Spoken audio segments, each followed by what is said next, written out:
Coucou, j'espère que tu vas bien. Je te retrouve pour ton message du lundi 8 avril 2024. J'ai utilisé pour toi aujourd'hui l'oracle de l'éveil intuitif. J'ai mélangé, deux cartes sont tombées, donc j'ai gardé les deux. On va les découvrir ensemble. Alors, tu as ici la carte du loup et la carte du sceptre. Alors, deux cartes qui font une très belle association ici. Alors, concernant le loup, on va parler notamment de cette notion de groupe, d'équipe, du fait d'arriver à s'adapter à une situation, à s'adapter à des personnes. On va parler d'une bonne intégration. Alors, au niveau relationnel sentimental, il se peut ici qu'on élargisse tout simplement son cercle social. Il se peut également ici qu'on ait un projet, notamment pour ceux et celles qui sont en couple. Ça peut être également le fait de, alors notamment si au niveau professionnel, vous êtes à la recherche d'un emploi et que vous hésitez peut-être par rapport à la voie que vous devez suivre. C'est une carte ici qui peut vous dire qu'il y a peut-être la nécessité de privilégier ici le travail d'équipe. D'accord? C'est le loup, c'est cette notion de clan un petit peu.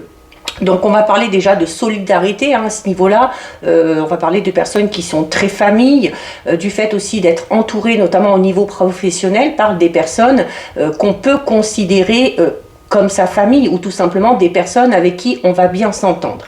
Au niveau professionnel, c'est également une carte qui va vous recommander de bien suivre les règles. Alors notamment si vous avez un patron, une patronne, on vous dit qu'à partir du moment où vous suivez les règles qui sont établies, il n'y a aucune raison que ça se passe mal. D'accord?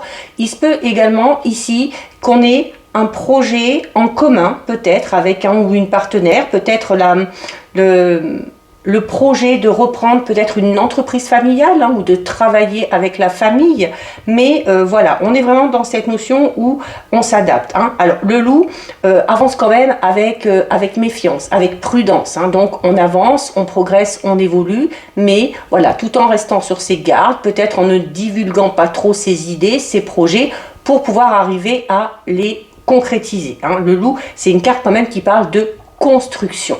Associé au sceptre, alors le sceptre qui est une carte extrêmement positive, puisque si on peut la résumer en deux mots, on va parler ici de succès et de réussite. Donc là, clairement, il y a réussite déjà au niveau professionnel.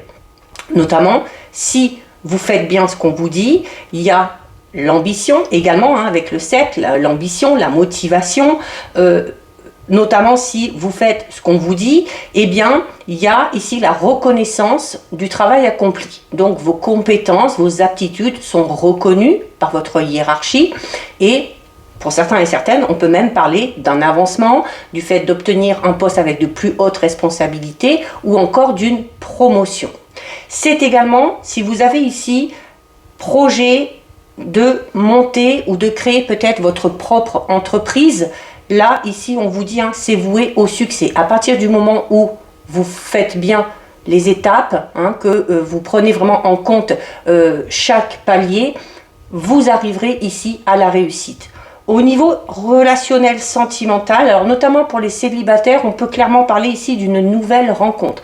D'une nouvelle rencontre avec une personne qui, sur le long terme, vous amènera à peut-être concrétiser quelque chose. On a les mêmes objectifs, les mêmes envies, on peut avoir envie à un moment donné aussi de créer sa propre famille.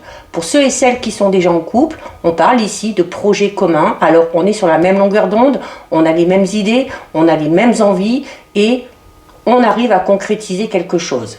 Pour certains et certaines, il peut y avoir ici le projet de créer sa propre famille, donc de concevoir peut-être un enfant ou encore d'agrandir la famille. Quel que soit le domaine concerné, c'est de toute façon voué au succès et à la réussite. Donc voilà, on ne peut pas espérer mieux. Donc voilà pour toi. Si ce contenu t'a plu, je t'invite à déposer un petit cœur. Je t'invite également à déposer en commentaire « J'accepte l'évolution et la réussite ». Si ça te plaît, n'hésite pas à t'abonner à mon compte TikTok. Je t'invite également, si tu le souhaites, à me rejoindre sur ma chaîne YouTube. Tu y trouveras d'ailleurs la guidance pour la semaine ainsi que les guidances astrologiques pour le mois d'avril 2024. Tu m'y trouveras sous le nom Le sixième sens de G. En attendant, je te souhaite une lumineuse journée. Prends bien soin de toi et je te dis à très bientôt. Des bisous.